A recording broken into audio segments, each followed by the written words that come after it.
રક્ષાબંધનના પાવન પર્વે રાજકોટ શહેરમાં બહેનોને મહાનગરપાલિકાએ વિશેષ ભેટ આપી છે। શહેરની બહેનો સિટી બસ અને બીઆરટીએસ બસમાં નિઃશુલ્ક મુસાફરી કરી શકશે। રક્ષાબંધનના દિવસે બહેનોના સન્માનમાં મહાનગરપાલિકા અનોખી સેવા આપી રહી છે, ત્યારે બહેનોએ પણ મનપાની આ ભેટ બદલ આભાર વ્યક્ત કર્યો। આજે રક્ષાબંધનનો પાવન પર્વ છે, ત્યારે બહેનો છે તે પોતાના ભાઈને રાખડી બાંધવા માટે પોતાના ઘરે જતી હોય છે। હાલ આપણી સાથે અહીંયા કેટલાક બહેનો છે, આપણે એમની સાથે પણ વાત કરીશું। બેન, શું કહેશો, આજે રાજકોટ મહાનગરપાલિકા દ્વારા મહિલાઓને ફ્રી મુસાફરી કરવામાં આવી છે, આપ શું કહેશો? અમને ખૂબ જ આનંદ થયો છે। આપ ક્યાંથી આવો છો? અમે જુનાગઢથી આવીએ છીએ, ભાઈને રાખડી બાંધવા જઈએ છીએ રાજકોટ। ખૂબ સરસ કામ કર્યું છે મહાનગરપાલિકાએ। એમ કે સારું કહેવાય કે અમારા માટે આટલું, મહિલા માટે આટલું કરો છો ફ્રી સુવિધા, તો આ એક સરાહનીય વાત કહેવાય। અને મહિલા માટે આ જે સુવિધા આપી છે, મહિલાને બહુ ઘણો એમાં ઉત્સાહ રહેશે કે જ્યાં પણ એમને જવું હોય એ ટાઈમ ટેબલ ઉપર પહોંચે અને પ્લસ એમને ફ્રી સેવા આપે છે। તો આ એક સરકારની બહુ સરાહનીય વાત કહેવાય અને બહુ સારી કામગીરી કહેવાય।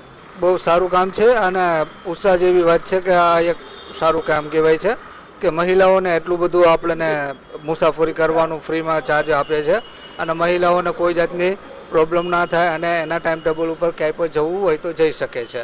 ચોક્કસથી આ જે છે રાજકોટમાં આજે મહિલાઓ છે તે દિવસ દરમિયાન ગમે એટલી વાર જે છે એ ફ્રીમાં મુસાફરી કરી શકશે।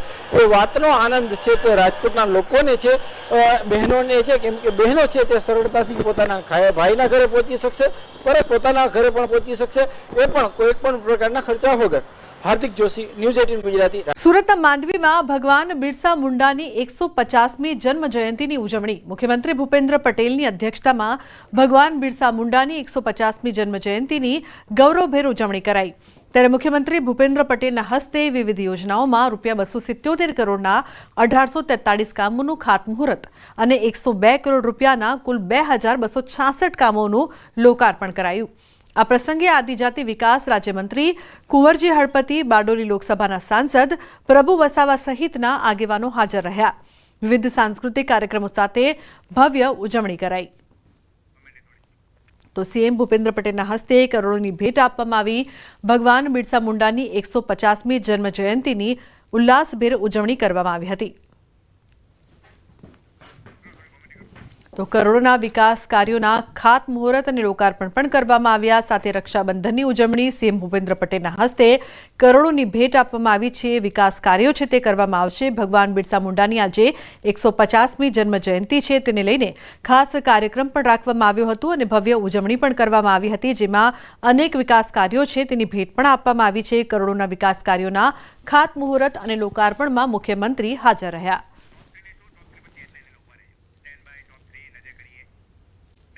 ખેડા જિલ્લાના યાત્રાધામ ડાકોરમાં દરેક પૂનમનું વિશેષ મહત્વ હોય છે અને આ પૂનમે રણછોડ રાયજીના દર્શન કરવા ભક્તો દૂર દૂરથી આવતા હોય છે। આજે શનિવારે શ્રાવણી પૂનમે ભક્તોનો ભારે ધસારો જોવા મળી રહ્યો છે।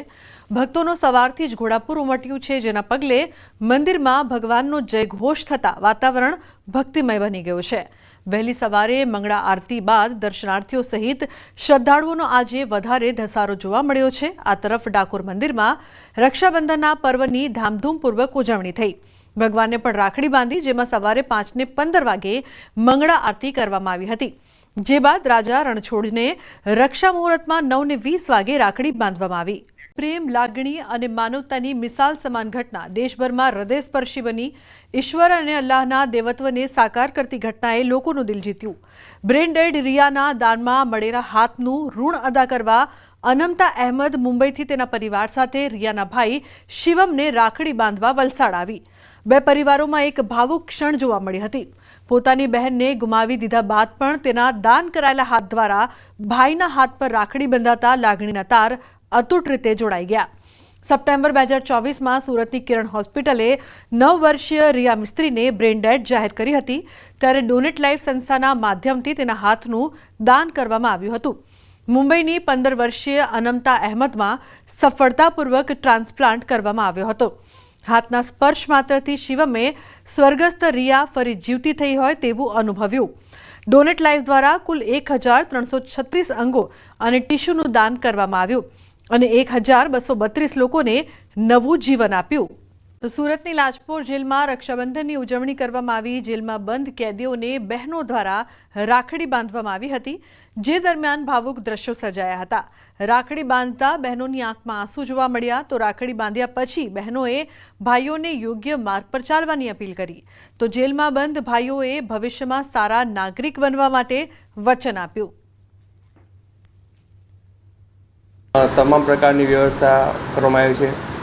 ઇવન કોઈપણ શાંતિથી આ રક્ષાબંધનનો તહેવાર પૂર્ણ થાય તે બાબતે સચિન સ્ટેશનમાંથી પણ બંદોબસ્તની વ્યવસ્થા કરવામાં આવેલી છે। એ ઉપરાંત બહેનોને અહીંયા તમામ પ્રકારની વ્યવસ્થા મળી રહી છે, જેમ કે પાણીની વ્યવસ્થા, બેસવાની વ્યવસ્થા, તેમજ તેના દરેક ભાઈઓને શાંતિપૂર્ણ મળી શકે તે રીતના અહીંયા વ્યવસ્થા કરવામાં આવેલી છે। જેલમાં બંધ ભાઈઓને રાખડી બાંધવા આવેલી બહેનો ધ્રુસકે ધ્રુસકે રડી પડી। કેદી ભાઈઓને રાખડી બાંધી અને ભગવાન પાસે પ્રાર્થના કરી કે ભાઈ જલ્દી જેલમાંથી મુક્ત થાય। આ અવસરે જેલ તંત્રએ પણ નવતર પ્રયોગ કર્યો હતો। કેદી ભાઈઓએ બહેનોને રક્ષાસૂત્રની સાથોસાથ રોપા ભેટમાં આપ્યા।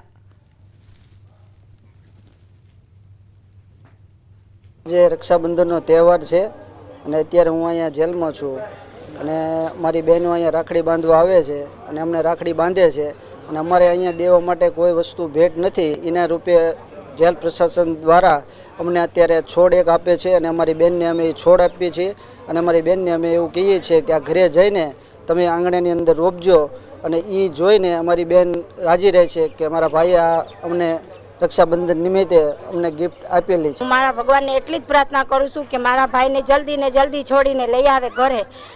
અમારા ઘર પરિવાર બધા એની જ રાહ જોવે છે કે મારે ભગવાનને માતાજીની દે 10 ભાઈઓ છે, એમાં એક જ હાજર નથી। એટલે હું ભગવાનને કહું છું કે ભગવાન આવથી બેનના ભાઈને કોઈ દી દૂર ન રાખશો, કોઈ દી આવી ભૂલ કોઈના ભાઈ આવું થાય નહીં। અને ભગવાનને કહું છું કે એને જલ્દી ને જલ્દી છૂટો કરીને જ લઈ આવે।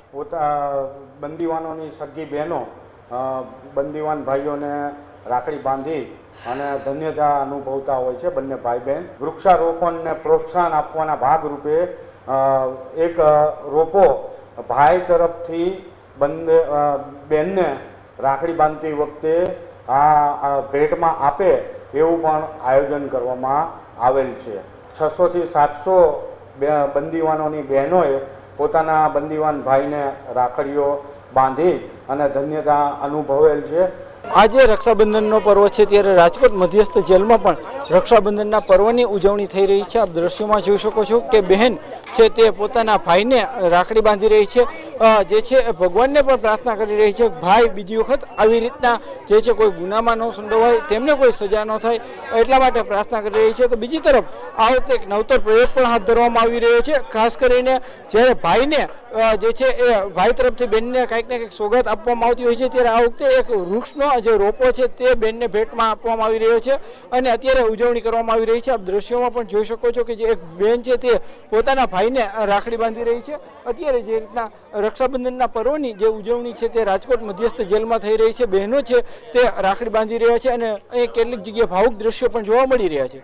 હાર્દિક જોશી, ન્યૂઝ 18 ગુજરાતી, રાજકોટ। રાજ્યમંત્રી હર્ષ સંઘવીના અધ્યક્ષ સ્થાને નવસારીના વાંસદા ખાતે ભગવાન બિરસા મુંડાની 150મી જન્મ જયંતિની ઉજવણી કરાઈ, જેમાં હર્ષ સંઘવીના હસ્તે આદિજાતિના 10 લાભાર્થીઓને 9.86 લાખની વિવિધ સહાય અપાઈ। 12 નાગરિકોને પ્રશસ્તિપત્ર આપી સન્માનિત કરાયા હતા। હર્ષ સંઘવીએ રક્ષાબંધનના પવિત્ર દિને આદિજાતિ બહેનોને અનુરોધ કર્યો હતો કે સમાજમાં બનતા ગુના, શોષણ કે કોઈ કુપ્રથાઓને નાથવા જાગૃત નારી તરીકે ગુજરાત પોલીસનો સાથ આપો, જેથી ગુનાખોરી અટકાવી શકાય। હર્ષ સંઘવીને સ્થાનિક આદિજાતિ બહેનોએ રાખડી બાંધી રક્ષાબંધનની ઉજવણી કરી હતી। બાળકોના ભણતરથી લઈને બાળકીઓના લગ્ન સુધી અને એ જ દીકરીઓના લગ્ન પછી એમના સપના સાકાર થઈ શકે, પરિવારને ઘર માટે, એમની સારવાર માટે આ તમામ પ્રકારની જે સરકારની યોજનાઓ છે એ યોજનાના અનેક લાભાર્થીઓને આજે આ કાર્યક્રમમાં લાભ બી આપવામાં આવ્યો છે। ચાંદખેડા વિસ્તારમાં સંગઠન સર્જન અભિયાન બેઠક દરમિયાન આ ગંભીર ઘટના બની। મહિલા કોર્પોરેટર રાજશ્રી કેસરીએ પોતાના પિતા સાથે મળી વોર્ડ પ્રમુખ અમિત પટેલને લાફો ઝીક્યાનો આક્ષેપ છે। અગાઉ પણ એક મહિલા કોંગ્રેસ પ્રમુખના મારપીટના કેસ સામે આવ્યા હતા અને હવે ફરી એકવાર મહિલા કોર્પોરેટર વિવાદમાં છે।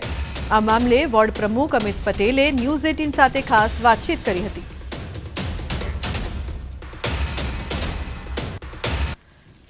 કોંગ્રેસ પાર્ટી ફરી વખત વિવાદમાં આવી છે. એક તરફ કોંગ્રેસ પાર્ટી સંગઠન સર્જન અભિયાન શરૂ કરી રહી છે અને તેના માધ્યમથી લોકોને જોડવાનો પ્રયાસ કરી રહી છે અને સંગઠનને વધુ મજબૂત કરવાની વાત કરી રહી છે. પરંતુ બીજી તરફ ખુદ અમદાવાદ શહેરની અંદર ચાંદખેડા વોર્ડના પ્રમુખને ખુદ ચાંદખેડાના જ મહિલા કોર્પોરેટર છે તે લાફો ઝીકી દે છે અને તેની સાથે મારપીટ કરે છે. મળી રહ્યા છે ચાંદખેડાના જે વોર્ડ પ્રમુખ છે અમિતભાઈ પટેલ. અમિતભાઈ પટેલ, આખી ઘટના શું હતી, ક્યારે આ ઘટના બની છે અને આપણી સાથે શું એ દુર્વ્યવહાર છે આપણી સાથે કરવામાં આવ્યો છે, કયા વ્યક્તિએ કર્યો છે આપણી સાથે? એ આઈન સીધો અટેક કરે છે કે તારે કાંઈ બોલવાનું નહીં, તું પ્રમુખ નથી હાલ, તું બેસી જા, આવી રીતે બોલીને સીધું મારપીટ ઉપર આવી ગયા. પછી જે મહિલા કોર્પોરેટર છે એ બી આઈન સીધી મારઝૂટ ઉપર આવી ગયા. હવે એ દરમિયાન પ્રભારી અમારા સારા હતા, બધાએ રોક્યા, બધું કર્યું, પ્લસ મેં પોલીસ બોલાવી હતી. તો મારે ડિસિપ્લિન અને શિસ્ત જાળવવા માટે પાર્ટીની મેં પોલીસને બી રવાના કરી કે અત્યારે મારે કશું જ નથી કરવું, મારી પાર્ટીની રેપ્યુટેશન મારે જાળવવી પડે. કારણ કે વોર્ડ પ્રમુખ છું, ચાલુ છું, મારા અંડર જ મિટિંગ બોલાવેલી છે, તો હું પાર્ટીની કોઈ એવી વસ્તુ બહાર ના જવા દઉં. જૂથવાદ બહુ મોટા પ્રમાણમાં ચાલતો હોય છે.